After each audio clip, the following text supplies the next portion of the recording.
கொங்கு நாடு மக்கள் தேசிய கட்சியினுடைய முதல் பத்திரிகையாளர் சந்திப்பு 21ஆம் தேதி கோவையிலே கட்சி ஆரம்பிக்கப்பட்டு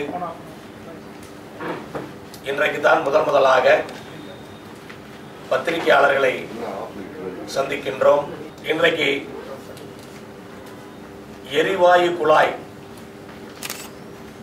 பதிக்கின்ற பணியினால் கேஎல் நிறுவனம்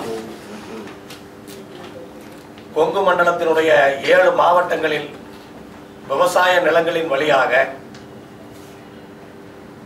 விவசாயிகளை பாதிப்படைய செய்து அந்த குழாய் பதிக்கின்ற வேலையை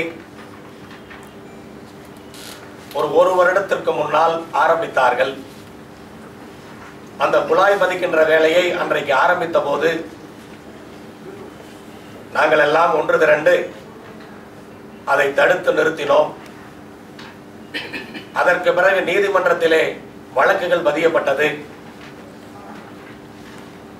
நீதிமன்ற உத்தரவுப்படி விவசாயிகளுடைய கருத்துக்களை கேட்காமல் உத்தரவிட்டது. தமிழக அரசாங்கத்திற்கும் விவசாயிகளுடைய கருத்துக்களை கேட்க வேண்டும் என்று உத்தரவு பிறப்பித்தார்கள். அதை ஏற்றுக்கொண்டு தமிழக முதலமைச்சர் அவர்கள் 7 மாவட்டங்களிலிருந்தும் பாதிக்கப்பட்ட விவசாயிகளை சென்னைக்கு அழைத்து வந்து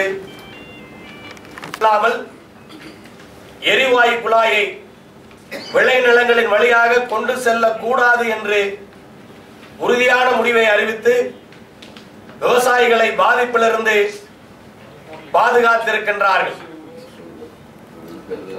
விவசாயிகள் அத்தனை பேரையும் விளைநிலங்களையும் பாதுகாத்த முதலமைச்சருக்கு கொங்கு நாடு மக்கள் தேசிய கட்சி நன்றி சொல்ல கடமைப்பட்டிருக்கின்றோம். எங்களுடைய நெஞ்சார்ந்த நன்றியை இன்றைக்கு தெரிவித்துக் கொள்கின்றோம்.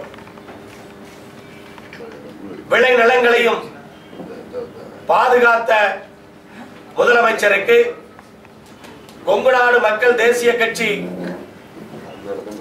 நன்றி சொல்ல கடமைப்பட்டிருக்கின்றோம். எங்களுடைய நெஞ்சார்ந்த நன்றியை இன்றைக்கு தெரிவித்துக் கொள்கின்றோம்.